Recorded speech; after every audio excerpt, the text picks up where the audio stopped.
Episode 19, back on the cod. That's right. Ryan and Paul. Yeah, Paul and Ryan. We got a special guest today. Got Georgette Lewis. Uh, yeah, she doesn't need any introduction though, but I want her to kind of give a rundown about her background, her expertise, and what she does. So for the people who don't know about you, George, tell them about yourself. Happy to. I'm Georgette Lewis. Currently, my job is Senior Advisor for Strategy and Public Policy at the University of California. But before that, I worked in the Obama administration, where I worked on affordable care. I also worked on, healthcare disparity issues, and I work on, global health issues as well. Also, too, my background is very heavy global health, where I lived in Africa for 4 months and figured out different ways that we could bridge the gaps on our healthcare system and theirs, and different ways that, that we can figure out, how to make things work here. Because as as in the U.S., I always say that, health insurance is much cheaper here. But when we talk about Africa, it's the choice between, eating or having health insurance. So being there and being a part of that enterprise was amazing to me. So I always say my background is very healthcare policy heavy, from the Obama administration to working in Africa on healthcare to now working at the largest health system, which is UC Health, as being the senior advisor for a lot of different things, from cancer center policy to community benefits, to anything in regard to public and state issues. So surprise medical billing, COVID, which of course is very important. I've been doing that for a while. But yeah, so that's me, and I'm humbled and happy to be a part of this. And let's talk this talk.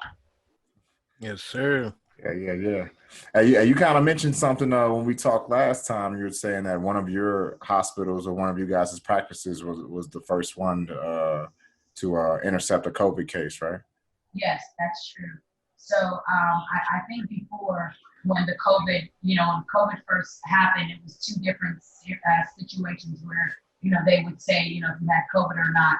One was if you traveled somewhere, and two was if you came in contact with someone. They never had a person-to-person case. And actually, one of our, hospitals, University of California, Davis, was the first one that had the person-to-person case. And from that, of course, our leaders, were great. And, at the UCs, we have really good physicians and good leadership. So right away, what we, tried to figure out was, like how, we have to be at the front line of this, but also, too, how do we protect our workers? Protecting the workers is the first, most important thing. So for that is what, we have been, thinking about. But the reality is that COVID, of course, is a public health issue, but also, too, it's a huge financial issue. Our, university as a system has lost over $1 billion because of the financial impact of COVID. And when I'm talking about over $1 billion, I'm talking about lost revenue, meaning things we can't, make up. And, even though the federal government passes, different bills to help with that, the reality is it's a very small portion of how much we're really losing. Because for a while, because of, COVID and the huge outbreak, we couldn't do elective surgeries.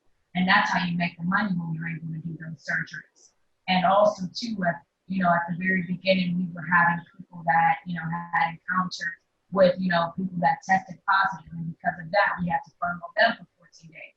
So when you're furloughing people, you have to backfill the position as well.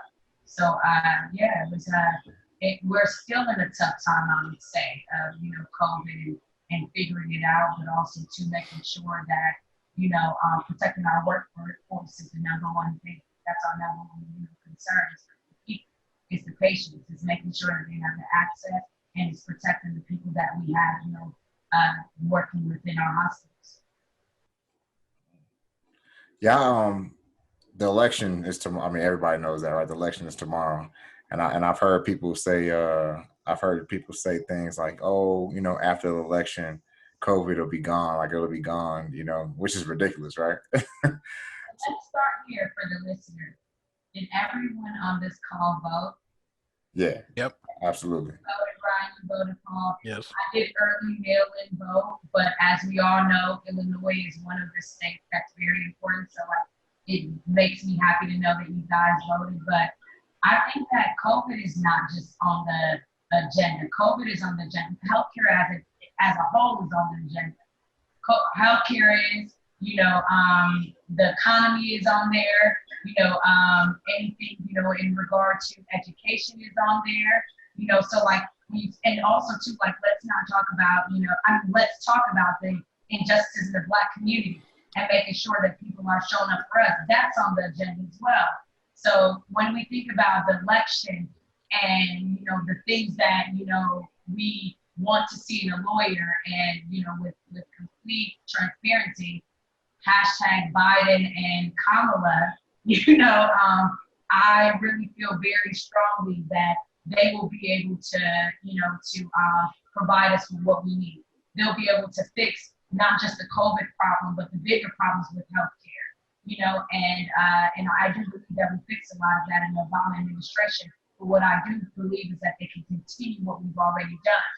I do believe too is that, right now you want to be on the right side of history, meaning that as it pertains to, the injustice in the African American community, I think that they're on the right side of that as well.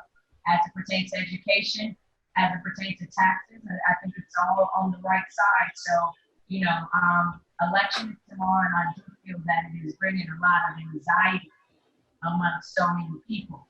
And it's rightfully so. We all knew how tragic the last 4 years has been.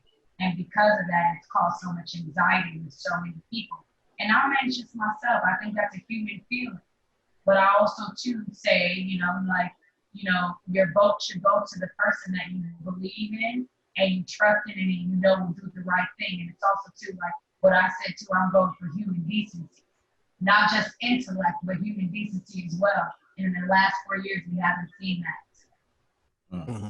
Now, speaking on anxiety, I guess pertaining to the election, what are, I guess, some mental health challenges that you've seen arise due to the election, but also due to COVID? It's kind of a two-part question. I kind of want to know what you've seen, I guess, with some of the patients or people that you've spoken to, and some of their anxieties that have come about due to the election, and how do those kind of fears and anxieties, how are they similar and also different than what you might have seen brought up because of COVID or in the pandemic? Naturally, in the Black and brown community, hypertension is a huge one, and it's been that for years, meaning that, it's something that is caused by stress. And what you see during the election is that blood pressures and everything rises because of that, because of the anxiety.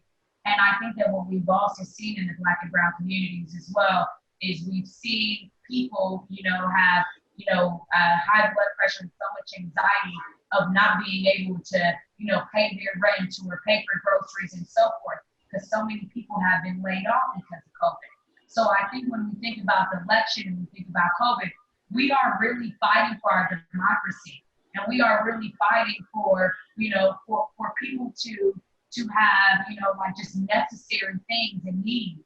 Or we're fighting for food. We are fighting for housing for, like for Black and brown people. We are fighting for health, and we're fighting for, I feel like the anxiety of COVID has really been hard for so many people, because I think you see so many people struggling, but COVID has intensified it because so many people have lost jobs because of that. And I think where the election brings a little bit of hope and anxiety. The anxiety is, what if something happens and we don't win this? The hope is that things can be better, because everyone saw in 2008 when Barack Obama ran off with hope, and also to 2009 and the economy being better, everyone saw the potential of that. And everyone saw, the money going into the pockets of, the common American and the average American and middle class. And now you're not seeing that. So I feel that it's anxiety filled with, a little bit of hope and hoping for a better time. And I do say that what I have seen in terms of the anxiety, I've been very proud to see that the Black and brown community we really are self-care people. Whereas I've seen people say, you know what, I'm feeling a little bit anxious, but how do I challenge this into something positive? And I can say that I've seen so many people, doing phone banking to help with the election. I've seen so many people wearing their masks, which I can't say that enough. It's like it's important to do.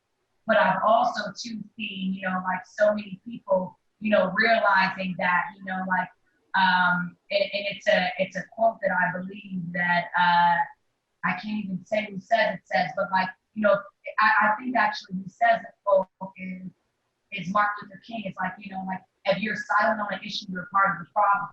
We've seen African Americans not silent on issues. So I believe that the great thing about this is that it has pushed people to really step out of their comfort zone and really fight for causes that they believe in.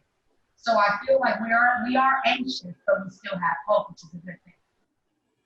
Yeah, I agree with that. I think that a lot of people, young adults, and when I say young adults, I mean like, from college age on up, people who can vote to early and late 30s, man, are getting way more involved, and they're really realizing, because you talk to some of these people and they don't even realize, like, yeah, you vote on the president, but man, you got to vote on the senators, you got to vote on the judges, you got to vote on your local lawmakers, like it's a whole process, like, Congress, I mean, they veto and stop what the president's doing all the time, But if the president and Congress are on the same wavelength as far as whatever they got going on, they're not stopping nothing. They're letting everything fly. So it's like, man, you have to vote and get your voice heard and have those checks and balances in place, I believe.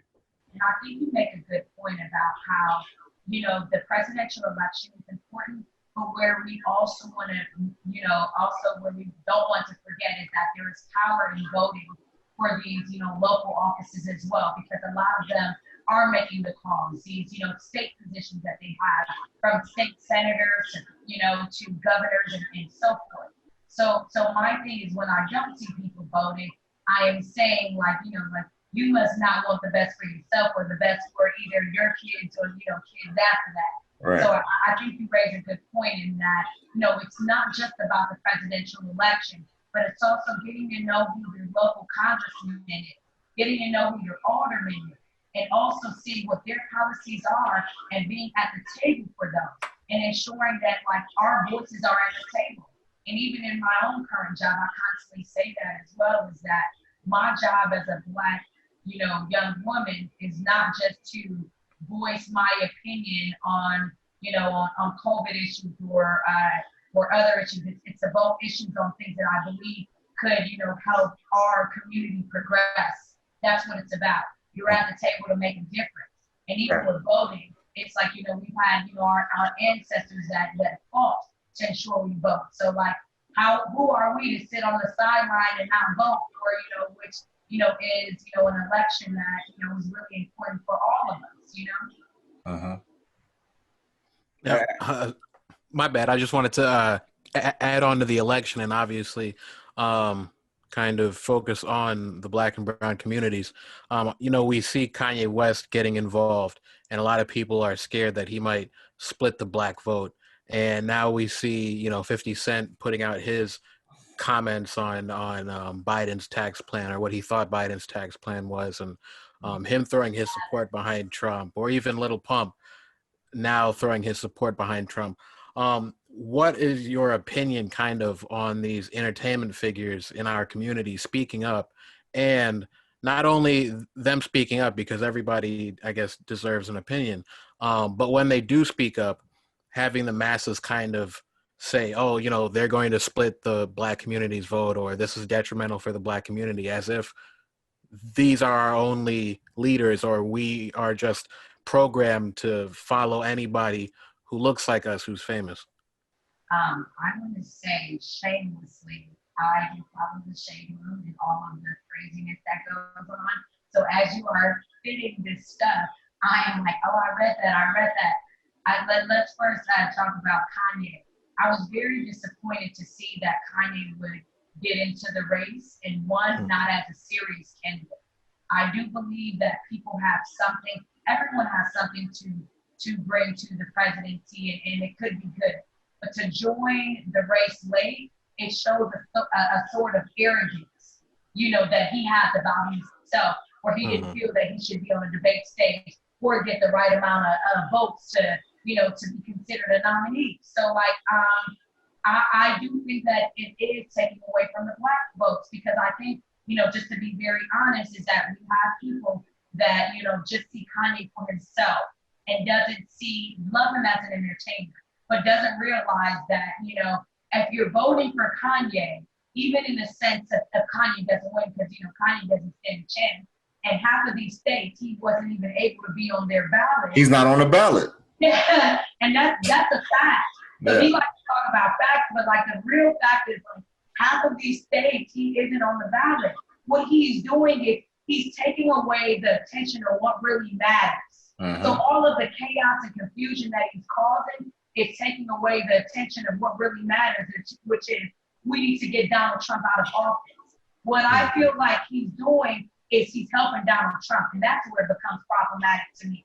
I think him not even being in the election at all is more of a support to everyone, but actually he's distracting from really the real issue, because as you see, he doesn't have a real agenda. So the reality is a Kanye presidency. What does that look like? No one knows, because the reality is he's running for his ego. And if people are voting for his ego, that's a real problem. Yeah, a real problem. Real problem. I think that when it comes to the 50 cents and the little pump, why is his name even that? But whatever, I digress. Talk about it. When it comes to the 50 cents, these are people that see, 2 sentences and they run with it.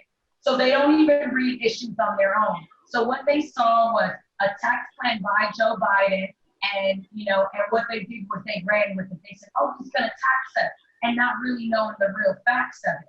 But I think that what, Chelsea Handler did was she kind of, schooled him a little bit.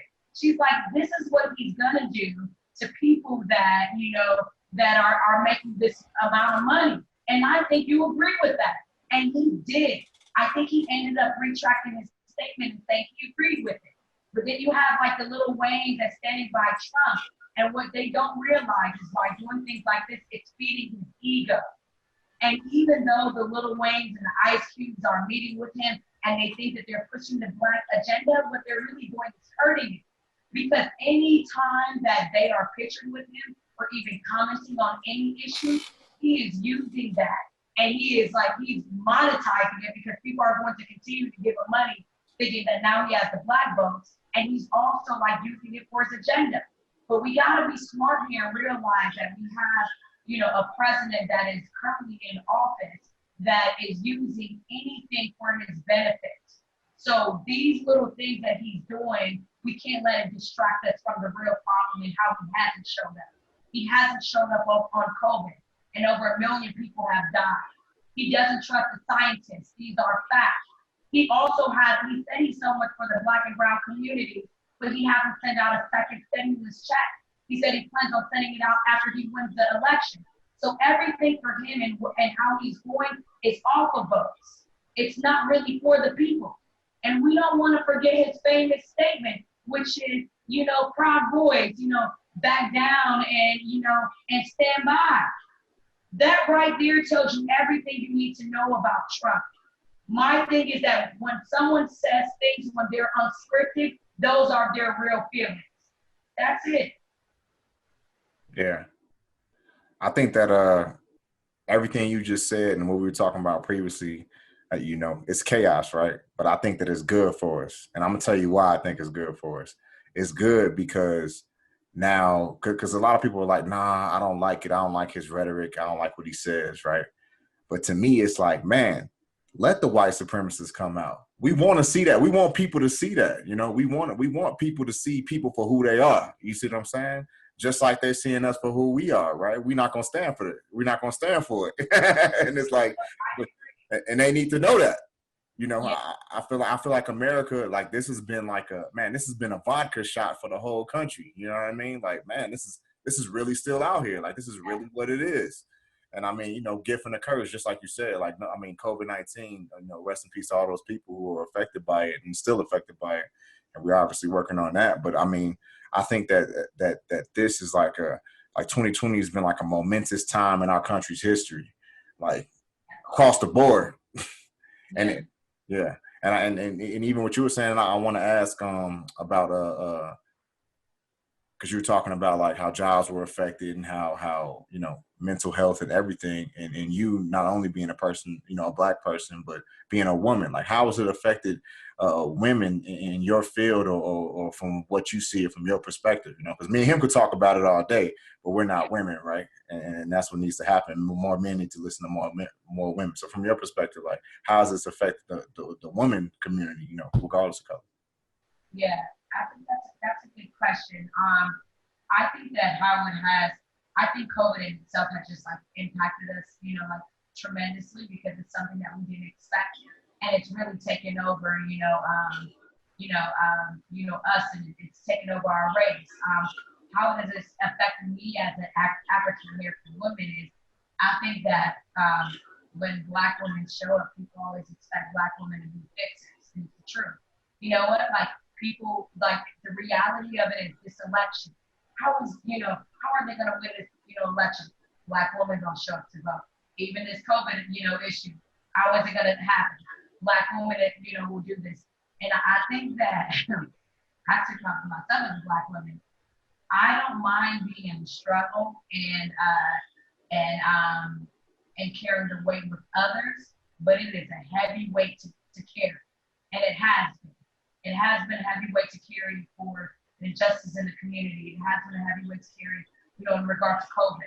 Even for me at work, and sometimes feeling like, should I speak up or should I not? Even me conflicting with my better judgment at times. It has been a little bit hard. But I think for me, what I started doing is that I think that Black women, of course, are constantly carrying a lot of the weight, and African Americans in this situation. But I try to challenge it of like, what am I doing to help myself?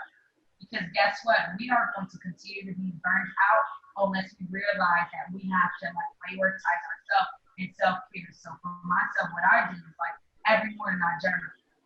I don't care what I got going on. I am journaling. I also have 14 affirmations that I say every morning.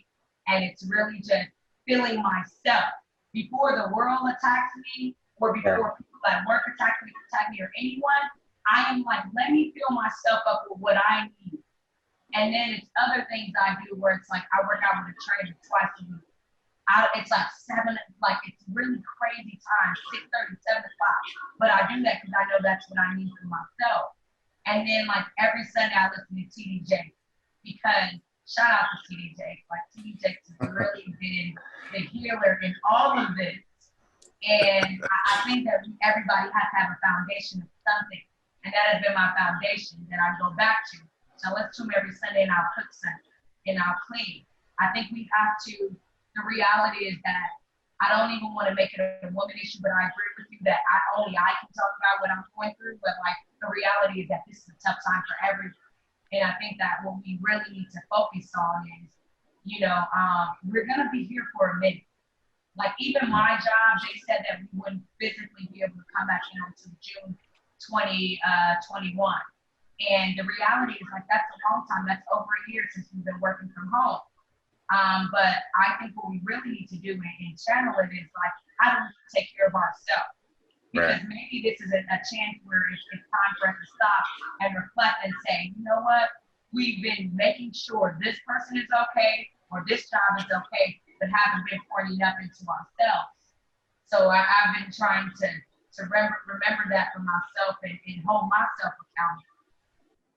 Now, I wanted to add on to the topic of Black women. I think this pandemic has shined a light on the inequities that Black women face in the medical field, not only professionally, but say like say like a black mother goes in who's expecting for childbirth, they might face some more complications than a white patient. There's been studies that have shown black women will go into the hospital and not be necessarily taken as seriously as a white patient. The doctor might think that the black woman can't really feel as much pain as a white patient, and just little biases like that have proven detrimental for black women in healthcare.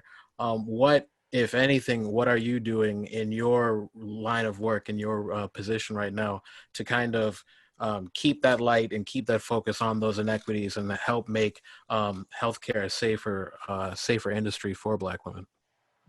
Question. It's funny that you say that. It's like I have, which I didn't have to be, am now for UC a part of the anti-racism task force. Because for me, the reality is, like I constantly say every day, like I don't have enough time. I have way too many responsibilities. But that is my job. It is my job to be at the table and show up on these issues, even when I'm tired. Because being at the table makes it whereas the person that comes after you is in a better situation. We have, and when I say we, I'm not saying it from a UC perspective. I'm just saying it from a hospital general perspective, is that we have a lot of institutional policies that need to be changed. And that's where we have to first start. There are policies that, that people haven't looked at for years. And the reality is that it's sad that it took for the George Floyd cases as well as the Breonna Taylor to come about to where, folks start addressing this. So now that we have an anti-racism task force, what we're looking at is we're looking at, promotion, we're looking at retention, we're also looking at, like practices, policies, the local policies that we have. We're looking at state policies. And the reality is that in order to really, figure out real change, we have to look internally first. We have to look at the institution and what are our policies, in place, and our policies, done to help or to hinder Black and brown people. And when we look at it and we see that, Black and brown people aren't progressing in their jobs, or it's a situation where it's an emergency room situation where they aren't, taken care of as fast as someone else is, that's a problem. So right now we're evaluating that. And my hope is that every organization is doing the same, because it starts from within. It's our job, and it's our job to not just do this one time, but it's our job to continue to do it, to have quarterly check-ins and saying, how are we holding ourselves accountable as well? Yeah. I mean, in a hospital, when you go into the hospital, and especially right now, right, it's kind of, I mean, you know what, let me digress. Even going to the grocery store right now, you feel funny, right? So imagine walking into a hospital trying to get some care, and you can't even get care. You got to sit in the waiting room, and there's so much going on around you. And I think that Ryan brought up a good point. These studies that are out right now showing the disparity, and how, like, first of all, the resources aren't allocated to these communities, right? Let alone a good doctor stepping up to take care of, a child's asthma. If somebody's having an asthma attack, I mean, right now is probably the worst place to go is a hospital, right? In everybody's mind because of COVID. So like, it's important, man. It's important that these task force are in place and policies aren't affected. And you know what? Just like we're talking about voting earlier, it's the same damn thing, right? It's the same thing. It's like, man, if you don't step up to vote, if your voice isn't heard, if your opinion isn't brought to the table, if your perspective isn't brought to the table, then they'll overlook you every time. They'll overlook you every time. So is UC getting the, I guess, correct funding that they need for PPE, or are they kind of having similar struggles as other hospitals? We've had struggles as other hospitals very early on. I would say that we had PPE struggles maybe in around June that we had to ask, our Governor Newsom, shout out to Governor Newsom, who has been really on the front lines of everything and has constantly, especially in the early months, so especially in March and April and May and June, where I worked every weekend, where, Governor Newsom was really asking, like, what is the need? And we were, like, sending him Excel spreadsheets of what the needs are. And he was really great at, for that. But then of course, after that, we had federal need, which was, they said, one of the vaccines for COVID is remdesivir. Remdesivir was limited. Remdesivir was going to states, and states had the ability to allocate, how would be used. So that was like another issue. But the reality of it is that, I think we have to do something with, especially when it comes to COVID and it comes to someone's life, we have to figure out how to get it directly to the organization and not have a third party person, because that's actually where the issue reside. But early on, we did have issues with PPE. Gratefully, we have a children's hospital too, and one of our children's hospitals had a good connection for PPE, so we were able to secure PPE. So that was good. Cool. And just to double back to women's health, do you have any, I guess, thoughts or any concerns or any, I guess thoughts and concerns on the new Supreme Court Justice, Amy Coney, I think Barnett, and what she means for women's health? Well, I mean, it's a very scary place now that we have someone, new and that's, more conservative. And from a political standpoint, I think I can talk from a political standpoint and then from a policy and from human. From a political standpoint, I would say that, when RBG passed away, even before she passed away, her wish was that, the new justice would be brought in after the election, because what she wanted was a fair and just process. And I think rightfully so, she asked for that. It's so funny you say that, because my birthday was last week, Tuesday, and someone got me a mask, and the mask actually said on there, you cannot determine, how I choose, what decisions I make about my body. And it had a picture of RGB on there, and the reality is that's a fact. That's you can't be in charge of women's health unless you're a woman. I think that every decision that Trump makes is very calculated, and I think picking her at the time is calculated. I think more of the question for myself is, what am I worried about? I'm worried about healthcare. I'm worried about healthcare when it comes to women. I'm worried about, contraceptives when it comes to women. I'm worried about, abortions. I'm worried about anything. I'm worried about LGBT issues, even taken away, from that. So I think that, for Trump, he made a very calculated, decision to be helpful to his party, which will hinder all of us, which is, a little bit sad. So from a political standpoint, he did what was best for him, with, against her wishes, but still praise her, which is, it's a I always say backhanded compliment. He complimented her about how she was so great, but then, ended up, letting someone in that position.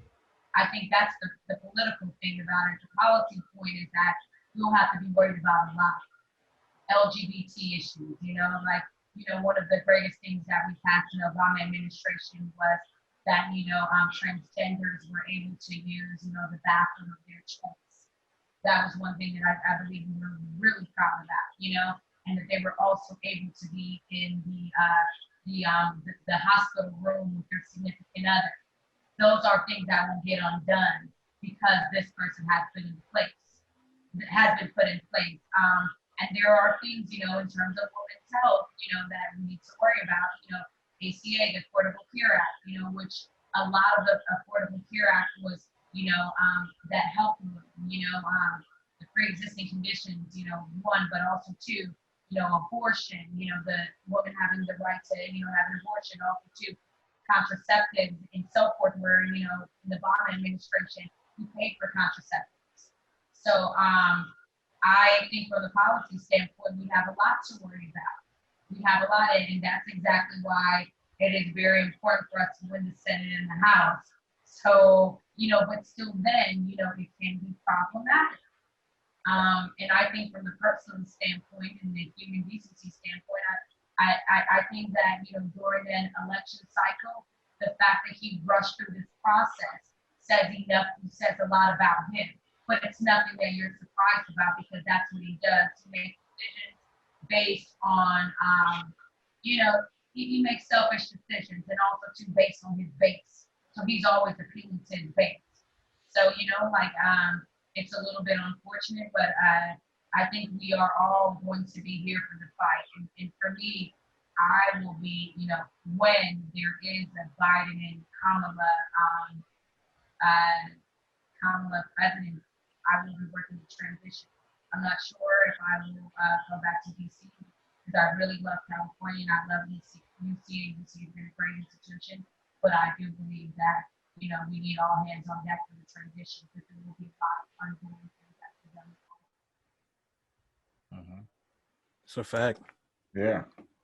Hey, So we we got got about just a little over 2 minutes. I know you go on there. Just a little over 2 minutes. I guess what are some final words that you want to leave our listeners in regards to what you are doing right now for the pandemic, but also for just the state of unrest that our country is currently in? I think what I would say for the pandemic is that we are still in the first leg. So I think that everyone really should take care of themselves in the midst of this because we have a long way to go. Please use your mask. Please, make sure that you're taking the necessary precautions because the reason why we continue to be here is when folks aren't taking it serious. I don't think that this has to be a backyard issue, meaning that it shouldn't have to just affect someone that is in your family or part of your friends. If you see it's affecting so much of the world, I think it's important to take it serious. But I also think that making sure you take your mental health serious in this uncertain time is important as well. So do what makes you happy during this time. Even if it's taking a walk, taking a job, or hashtag listening to TDJ, do whatever you need to do. And I think for the election, I don't think we'll get results back tomorrow. I think we have a long road to go with this, but I think where our power is really voting. And I think if you don't vote, it's a missed opportunity. And I also think that if anything 2020 has taught you that you have a voice and it's your job to use your voice on these issues. It's very important, the voice and also making sure that that you are voting. So vote.